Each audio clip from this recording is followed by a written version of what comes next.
Hello, yeah, great to be here. My name's Andy. My name's Miriam. And today we'd like to take you on a short dive into the world of seagrass. Today, we want to tell you about how important this amazing habitat is and how we're using Esri tools to address some of the many challenges of working in the marine environment. But before we jump in, I just want to say a big thank you to Esri for firstly inviting us here today to speak to you about our work, but also for choosing us to be the selected charity for this year's conference. And please do come and find us afterwards in the Esri shop down on level 2. We'd love to talk to you more. Arthur C. Clarke famously said, "It's inappropriate to call our planet Earth when it is so clearly ocean." So the vast majority, 97% of that 71%, is ocean. And of course, the ocean is vast and it can feel very remote. The seas along our coast, particularly when we're sat here in the middle of central London, they can feel very distant, very elsewhere. But whether we know it or not, the ocean is vital to all of our lives. We've got 3 billion people on this planet who depend on the ocean for their main source of protein. The global ocean economy has been valued at $2.6 trillion a year. If it were a country, that would put it as the 5th largest economy on the planet. And that's probably a huge underestimate. So if we were to factor in natural capital, ecosystem services, and a lot of the indirect benefits, the estimates put it at more like 26 to 50 trillion. And it supports life in the most fundamental way. So half of the oxygen on this planet is produced by the countless microscopic phytoplankton in our oceans doing that process daily at a truly planetary scale. But the ocean is in trouble, probably not a surprise, but some of this might shock you. So over 90% of excess heat caused by human-induced emissions has been absorbed by the oceans. But 2025 marks the 9th consecutive year of record highs. It's estimated that 1 in 5 fish that we eat has been caught through illegal, unregulated, or unreported fishing. And the latest assessments reckon that we've protected only 9.6% of our oceans around the world. So that's a long way short of the 30 by 30 target that we need to hit. So that's the bigger picture, if you like, behind what drives the work of the Ocean Conservation Trust. Now, the Ocean Conservation Trust is probably best known as the charity that runs the National Marine Aquarium here in Plymouth. Some of you might have visited us with your kids, or actually there's probably quite a lot of fresh faces who are probably more likely to visit it as kids. And if you haven't visited us, do visit us. It's very nice. Good day out. The Building the Ocean Experiences program, that's all about connecting people to the ocean, nurturing an understanding of the ocean, and a love for that, for the ocean as well. So building on that understanding, the Ocean Advocacy and Engagement Program works outside of the building. They do all sorts of incredible work, so things like Blue Mind, which is understanding and promoting the benefits of the well-being benefits of the ocean, and also spearheading the UN Ocean Decade's work on ocean literacy. And then we've got the third pillar, which is the Ocean Habitats Program, which is what Miriam and I work on, and that's what we're going to talk about more today. So, what's seagrass? Why do we care, and why should you care? Well, it's the seagrasses are the only true marine flowering plants, so they've been around for a long time. They evolved back into the sea 100 million years ago, and ever since then, they've been doing all this incredible work for us. So they sequester carbon, they lock carbon in up to 35 times more efficiently than rainforest. They underpin the vital commercial fisheries that feed us and feed other supply chains. And they also boost water quality, as well as much more. But perhaps most importantly, they are home to an incredible array of weird, wonderful, and amazing creatures. And what I really love about these images, actually all of the images in this presentation, these are taken at the sites we work on. So they're on our doorstep. These animals live on our doorstep in the southwest of the UK. So we work on a subtitle species of seagrass called Zostera marina. It's actually the most widely distributed seagrass in the world. So it spans the Pacific and the Atlantic, and you can find it as far down south as the warmer waters off Morocco to the Baltic and beyond. So you do find it inside the Arctic Circle even. But just as with the wider ocean and with seagrasses more generally, I think Ursina mentioned that seagrasses are one of the fastest disappearing habitats on the planet, and that's from pollution, declines in water quality, damaging fishing practices, and anchor damage, all sorts. So yes, there's a task there. So if we zoom into the UK, we've got about 8,000 hectares of seagrass around the whole country. About 3,000 of that is in England, and with a reasonable high degree of confidence, it's been estimated that we've got about 40% loss since the 1980s. We may have lost up to 90% from historical records, but that's with lower confidence. Natural England, the government's environmental advisors, they're going to be speaking here later this afternoon on farms, but everything is connected. Anyway, they've set a target for 38,000 hectares to be restored. Now, Parliament Square is a stone's throw over there. That would be about 150,000 times that patch of grass. But if you're less politically minded, it's about 50,000 football pitches. So there's a lot of work to be done. So our response is the Blue Meadows programme, and our mission is to protect what we have and restore what we've lost. So for us, it all starts, going back to that only true marine flowering plant, it all starts for us with these tiny, tiny flowers, believe it or not. They develop over the course of the summer into seeds that we, as a small team, go out in a very, very narrow window to dive and collect in their millions, and that will fuel the rest of the year's restoration efforts for us. So we bring those back, we mulch them down, we're back at the National Marine Aquarium. Here's our colleague Tig tending to the little plants. And the aim is to grow these established plants to be able to put those back into the environment, but we've also developed the Octopus, which is a specialist direct seed injection device to help scale up our restoration as well. So we're all mappers. What's the mapping challenge? Well, firstly, we've got to be able to record our own restoration efforts, right? So that's a very special niche task that we need to come up with solutions for, which we'll talk about later.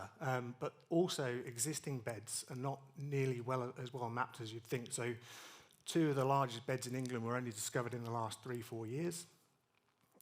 There are known gaps. So we've got places like Portmelon. We know there's a decent bed there. Swanage, there's definitely more there than people think. Corsand, which is on our doorstep in Plymouth, that's definitely expanded recently. So we need to get to the bottom of why that is. But what we really need is, excuse me, very excited. What we really need is better ways to map and monitor seagrass more regularly, reliably, and crucially, repeatably. But the marine environment that we work in, it's really expensive, it's really time-consuming, and it's really difficult. Yeah, it's really difficult. When we're out on the boats, we're working with wind, waves, tides, and currents. And beneath the surface, sometimes we're lucky enough to be working in conditions like this. But more often than not, we're working in conditions like this. Added to this, GPS does not work underwater, which means most of the time our divers can't see very well, and they don't really know where they are once they're underwater, apart from a manual compass. Poor visibility and high turbidity also means that drone mapping and satellite imagery is often out of the question because we can't see through the water column down to the seagrass.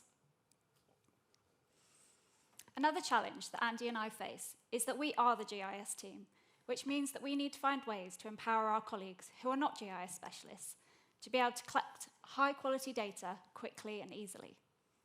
In the Blue Meadows programme, we use a range of Esri products. we use ArcGIS on a daily basis to visualize seagrass habitats, related habitats, and other features on the seabed. These help with our planning, our mapping and monitoring surveys, and restoration. Field Maps allows us to take ArcGIS from the office into the field environment. Survey 123 is allowing us to move from pen and paper to more digitized data collection methods. And Dashboards is allowing us to feed our data back to our colleagues in an accessible way. So here we are in the seagrass growing facilities in the National Marine Aquarium. Here you can see our colleague Tig again.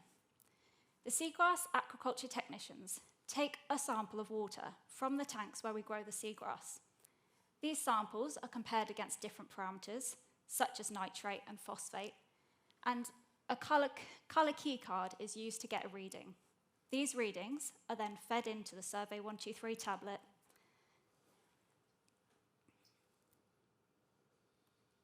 and the water chemistry data feeds directly into an ArcGIS dashboard. This dashboard provides our staff with a clear, interactive, and live view of their data tailored to their operational needs, making it easier to interpret and act upon. Maintaining water chemistry within a specific range is vital for optimal growing conditions. This dashboard allows our colleagues to take the current measurement and compare it against target thresholds, to interact with individual data sets, and identify anywhere where action is needed to bring the water chemistry back within the optimal range. So here we are in Falmouth, our next restoration site. Before we go out on the boats, we use ArcGIS Pro to collate all of the data sets showing the location of shipwrecks, rocky reef, merle, which is another sensitive habitat, and existing seagrass beds to identify restoration areas. Subtidal seagrass is permanently submerged underwater. This means that mapping software, such as ArcGIS Pro, is one of the only ways that we can assess measurements, orientation, and proximity of things on the seabed ahead of our mapping and monitoring surveys and restoration projects. ArcGIS Pro is also used to visualize the data that we collect in the field, such as seagrass health condition assessments. So here we are out on the boat in Falmouth. This is me conducting an initial site suitability assessment through a drop camera survey. A drop camera survey is dropping a quadrat onto the seabed and taking a photo at many locations across a bay. This gives us an indication of the seagrass density, extent, and the substrate. The photo is taken using the GoPro Capture app, and the location is captured through field maps, as well as any additional information required from the photograph. Once an area for potential restoration is identified, our restoration work can begin. The seagrass that was grown in the National Marine Aquarium is taken out to sea. This seagrass is then loaded into cages, ready to be carefully lowered onto the seabed. ArcGIS Field Maps is used to direct skippers to the exact location on site and to capture information as we lower the cages to the seabed. As we're a GIS team of 2, here's me again, but this time showing a colleague how to use field maps in the field environment. So as these cages are lowered to the seabed, the boats are often exposed to wind, waves, and tides, which means it can often be hard to hold the boat in position. In this case, field maps is used to capture the actual versus the planned position of where the cage is lowered to the seabed. This actual position is used when we come back to site with the divers so that they can be dropped directly onto the cage and begin deploying the seagrass along the seabed within a given direction.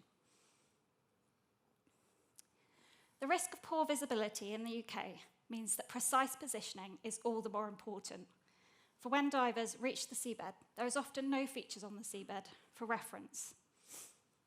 Precise positioning increases efficiencies and allows our dive team to get to work straight away. The great thing about all of these Esri products is that they make these data collection processes easy and accessible, which allows us to go beyond our team of 2 and empower our colleagues who are not GIS specialists and bring them into the mapping world. So what's next for the Ocean Conservation Trust and Esri tools? Well, we've already started working with the engineers who maintain the National Marine Aquarium to get them using Survey 123 and explore how that might improve their workflows and start generating data in a tidier fashion. And that's actually been inspired by some of our visits to this conference, so thank you very much for that. We're also really keen to start investigating whether a digital twin of the aquarium itself could really enrich the experience for visitors, whether they can get to the building or not, and also help improve things on the maintenance side. And we're really keen to try to get more dynamic interactive maps for the public to learn more about the species that we have within the building. I think for Miriam and I, the most exciting thing is the specialist ROV that we've been working on in partnership with a company called Sonodyne for the last couple of years.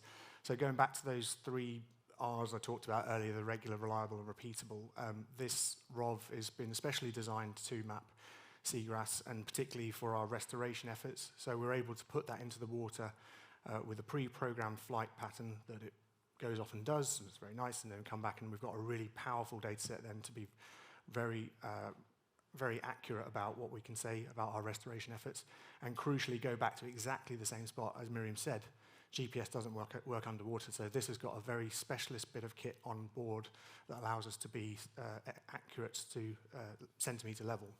So that's super exciting, and I really hope that we can come back in future years and tell you more about that. But yeah, I think probably for the Ocean Conservation Trust in general, what's really exciting is just that integration, right? So the potential and possibility for us to for these tools to bring everything together to help us surface the secrets of seagrass and to put seagrass on the map. So that's it from us. One thing just to say again, we're going to be down in the shop on level 2. So if you'd like to learn more, have more conversations, there's a room full of really clever people, clever tools. We love collaboration, so please do come and talk to us and find out more. Thank you very much.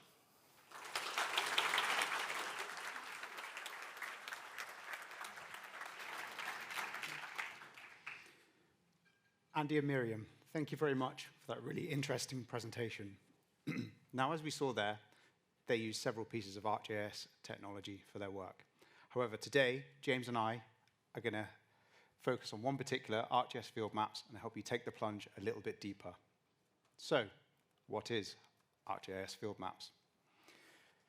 Now, Field Maps brings everything together into a single intuitive mobile solution.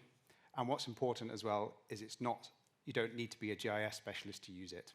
It allows you to plan and prepare maps for the field, so you can get everything ready before you go out. It provides advanced awareness whilst you're in the field. It lets you know where you are at all times. It provides an intuitive way to capture data whilst you're in the field, and it automatically integrates directly with your wider workflows and business systems. It feeds directly back into the ArcGIS system, so your data is ready to go straight away. And I want to take this moment as well to call out its offline capabilities. Now, whilst it works best, whilst it has a good data or Wi-Fi connection, it's completely happy working somewhere remote where you possibly don't have these options. It allows you to take your data and your mapping completely offline, go work in the field, and then when you return back to civilization, you can resync that back with your business systems. So ArcGIS Field Maps actually consists of 2 applications. We have Field Maps Designer and then Field Maps Mobile. So Field Maps Designer is for map authors. This is where you configure your map, you configure your data in smart collection forms, and then, as Rich said, toggle your online and offline settings, and much, much more. Now, for a designer, you need a creator, user type, and above. But by getting this part right, you set your team up for success in the field. So when we look at a Field Maps Mobile, this is where your team are in the field, working with their phone, looking at data. And if you have a viewer user type, you can view and access maps and access attributes. And if you have a mobile worker user type or above, you can start collecting data based on those layers. You can update assets, online and offline working, and even things like GPS location tracking, so you can see where your team is while they're in the field. Now, the Ocean Conservation Trust does this amazing job of kind of walking us through seagrass and how they do it for conservation. For our fictional example today, we're going to stay on dry land and head up to the Lake District to talk about how we can conserve and protect the black grouse in the Grisdale Forest. Now, black grouse are important because they used to be found in all counties in England, whereas now they're just found in 4. So it's really important for us to understand where they are and be able to protect them. So if you're new to field maps, these are 4 things that we should expect to be able to deploy fairly quickly and fairly easily. I'm going to walk you through them all now. So firstly, we want to be able to create an application where our users can orient themselves while in the field. They need to be able to understand what data has already been collected and understand what needs to be collected. So then they can record the data. And as you know, the Lake District can be patchy at times with mobile signal, so it's always good to be able to access this while offline and then resync later on. So that's where we want to go. This is what it might look like. Here, I can orient myself on the map. I've set a base map from OS, so I can see where I am. I can work out where I need to go and understand the features around me. So when I then select the layers that I've curated, I can then swipe up and understand what is there. So I can see there's feeding behavior being found. We can see a habitat score. We can see if there's a presence of predators, and much, much more. So you're getting that understanding piece. And then now, in the field, I might want to add data and update some fields, for example.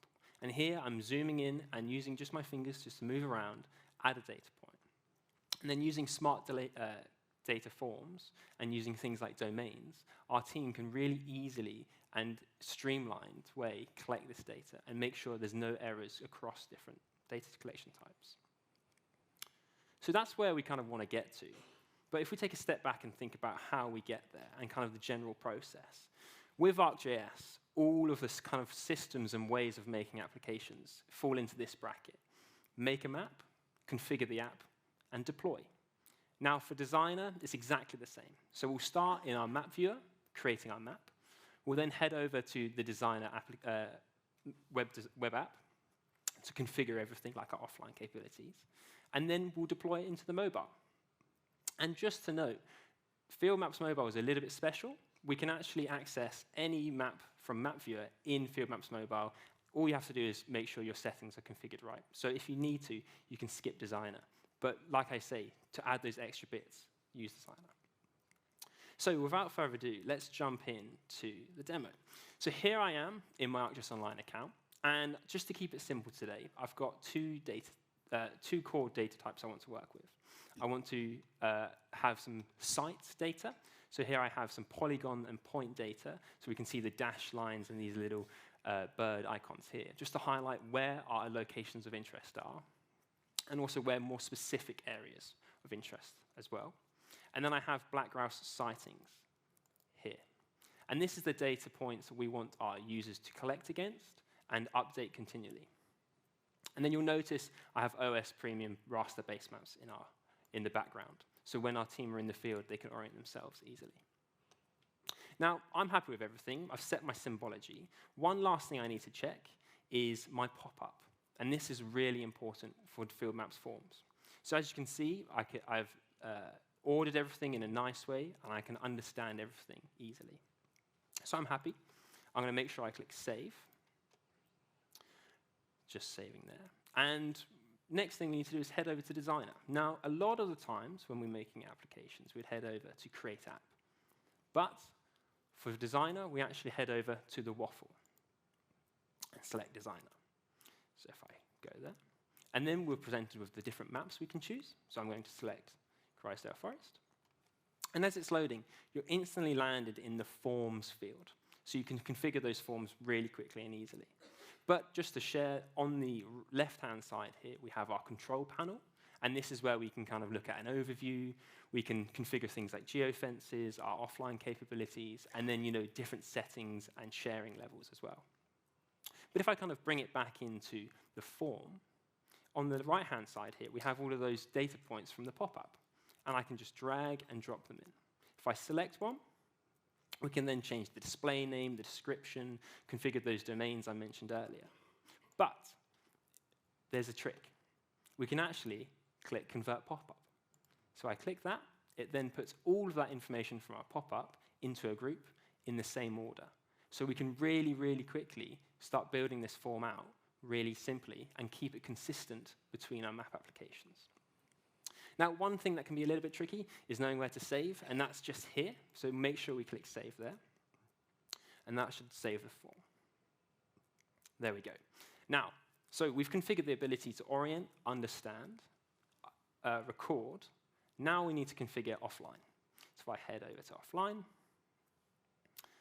and you'll see here it's just loading these checkers to make sure that everything's available to be loaded offline. And to take things offline, you just click this button here. So everything's ready, select, and you can see it's offline when it's on that blue tick. And if you found any kind of error messages, this will be displayed here. And just read through the kind of descriptions. Is usually just because a feature layer hasn't been toggled with offline capabilities, and you might just need to kind of change a setting.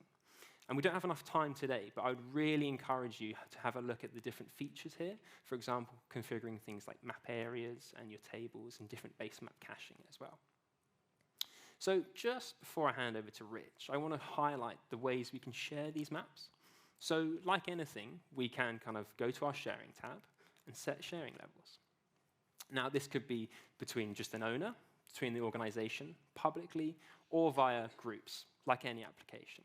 But what I really like is once you've set that sharing level, we can actually share the map with a link or a QR code. So you never know, a field worker might have 5 or 6 of these different maps for different locations, for different use cases. And you might want to confirm just on the day 100% they're using the right map. They can scan their QR code on their phone, and it's there. So one thing to think about. So that's everything from me so far. I'm going to now head over to Rich. Okay, thank you, James. So James has got us off to the races with getting our form prepared to take into the field. I'm going to go through now 3 slightly more advanced options with you, which should hopefully improve your workflows and processes. So the first one we're going to look at is geofence. Now, what is a geofence? A geofence is a digital virtual buffer, much like a fence in real life. And we're going to create that in our application, and it's going to cause some things to happen. As we approach this geofence in real life, it's going to trigger some things. And now what that's going to do, it's going to improve our data accuracy by ensuring that we capture data only in the correct areas. It's going to boost our productivity by guiding our field staff to stay within their assigned work areas. It enables smart alerts, and we'll see this in the demo. As you approach it, something happens on your device. And really quite powerfully, it supports safety and compliance. If you've got restricted or dangerous areas, it's going to warn people as they start to get near them. And on top of that, it can also notify your admin staff if you've got people about to enter dangerous areas. Next, we're going to have a look at Arcade, and you'll probably see this quite a lot today. Now, Arcade is a simple, lightweight scripting language, and it's actually present in most of our ArcGIS software now, so it's quite readily available. It allows us to create intelligent forms, which is going to give you the option to show and hide questions based on previous answers. It reduces your errors at source by dynamically calculating values and enforces rules as your data is entered. It speeds up your data capture by auto-populating fields based on either perhaps your location, attributes, or the user input. And it improves consistency because it's going to apply the same logic across all users and devices. And quite importantly as well, it empowers smarter decisions in the field. When you enter something in your form, the Arcade's going to trigger, and it's going to give you an immediate value back. So you don't need to take stuff back to the office to process it. You can see answers in the field. And lastly, GeoPDFs. Now, GeoPDFs are now fully supported in ArcGIS Field Maps. It's quite an old format now, so a lot of companies are starting to build libraries of GeoPDFs. So if that's the case for you, this is a really great place to use them. Now, they're great because they work anywhere. You don't need to have a mobile connection to access them. You can download them onto the device. It's quite a familiar and easy-to-use format. Like I said, they've been around quite a while. Most places are starting to use or have had use of them for quite a long time. It preserves authoritative mapping. If you've built up a library of authoritative maps, you can access them now in Field Maps. And quite importantly as well, for today, it supports spatial awareness. So you'll be able to see where you are on the ground at all times. So let's take a look at some of these in action. So firstly, geofence. So I've built a geofence. The dashed area is a potential grouse site, and the blue dot is me. I'm going to start moving towards that geofence now, and something should happen on the phone as I approach it. There we go. You can see I'm getting a notification to show me that I'm entering the area, the geofence, and as I start to approach the edge and move out, I'm now leaving that black grouse site. Okay, next we're going to have a look at arcade. So I've added some arcade to the back of some of these questions, and I'll show you how this is done shortly. But what it's going to do, it's going to cause some extra things to happen as we enter data. Now, the first one I've added is to the date and time. So it's going to automatically populate the date and time, so we don't have to worry about making sure we get that right. Now I'm going to start to add some extra data about the site that I found, and it's going to start to populate a habitat score at the end. See, now I'm entering data, collecting it. As you can see, the habitat score is starting to populate there now, and that will change dynamically depending on the information that we input. You see it's changed it to a 4 there. Okay, now lastly, I want to assume that we've been retasked to work in a different site. We were working in Grisdale, but we've now suddenly been told we need to go and work in Preston in the Forest of Bowland. Now, we don't have any mapping of that downloaded to the phone, but we do have a GeoPDF that we've managed to download onto our device. So I can open the GeoPDF now. Sorry, excuse me. And as you can see, it looks like a paper map, but with some extra functionality. I can zoom, I can pan. As you can see, the blue dot is me. I know where I am at all times. And I get some extra tools with this as well. So I can use the measure tool. So if I'm interested in the size of the field that I'm stood in, or I want to know the length of the road I'm about to walk down, I can drop a couple of points and get some measurements, which is quite useful. Also, I've got access to markup. Now, markup is a bit like being able to sketch on a map. It doesn't change your underlying data, but I can add a few points, perhaps some text, perhaps a small sketch. Now that's going to be useful for me when I go back to the office later, that I've managed to collect some information, and also I can share that information easily with others. So how did we get here? Let's have a quick demo now of how I've created these extra options. So first of all, we're going to create the geofence. So here I am, I'm back into the form designer, which James showed earlier. On the left side of the screen here, I've got my options. I'm going to click on geofences. That'll open my options for that. I'll press this button here that says Add Geofence. First of all, I'll give it a name.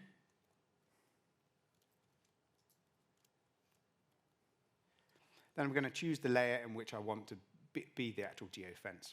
In this case, it's the black grouse sites. As you can see, it highlights those.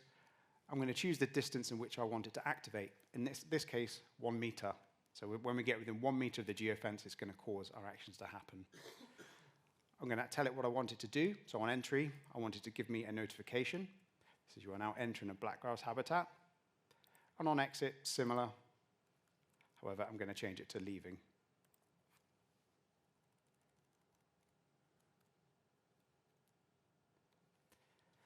We'll press save. And that's now that geofence created, and that will now work when we go and open the device again in the field. So as I showed in the demonstration as well, we added some arcade. Let's go and have a look at that now. So I'm going to go back into the forms option on the left side of the screen here. Now the first one we saw was the date and time of observation. So I'm going to click on that field. That opens up the extra options on the right side of the screen. I'll scroll to the bottom. And as you can see here, I've got this option here for calculated expression. I'm going to click on the cog, and that will open the arcade builder. So I'm going to give my expression a name. Now I want to build a simple expression that's going to generate the date and time now when I add a point. Now on the right side of the builder here, we've got some things to help us. If you're not confident building arcade statements, you've got some extra options here. We've got the variable helper, the function helper, and now, currently in beta, we've got the AI function builder as well, and that'll help you guide through using natural language. But today, we're just going to use this simple function helper. I'm going to choose this. I'm going to type in now, and that will give me that function option. I'll input that. I can press run to do a quick sense check. As you can see, it's giving me something like I'm expecting to see. I can press done, press save, and that's now built into the form. Now that was a very simple arcade function.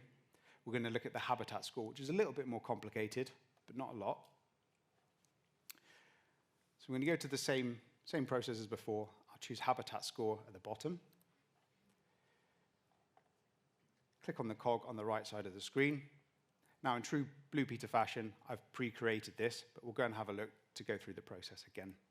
So let's click on Edit Arcade. As you can see, as before, it's opened up the arcade editor. I've given it a name, and then I've built my expression here, which is a little bit more complex. I've created some variables. First of all, I've set the score to 0. I've created some variables that correspond to each of the fields we're collecting against. And then against each potential option we've got for each field, I've added a score to that, a potential score. And as you can see as well, I'm able to add some comments, which make it easy for the next person to come along and examine your arcade. I've done the same for each of the potential options. And then lastly, at the end, I've just added a statement that clamps that score, so it can only be between 0 and 10. We'll just quickly sense check it again by pressing run. Yeah, it's given a reasonable answer. As before, I click save on the form, and they're now built in. Okay, thank you. So, yes, that is the end of our session today. If you have any questions or any kind of thoughts have come up and you want to ask us anything, do grab us at the end. Or we do have the app stand today where all of our colleagues are ready and waiting for all of your questions. So with that, thank you, and we hope you have a great rest of your day.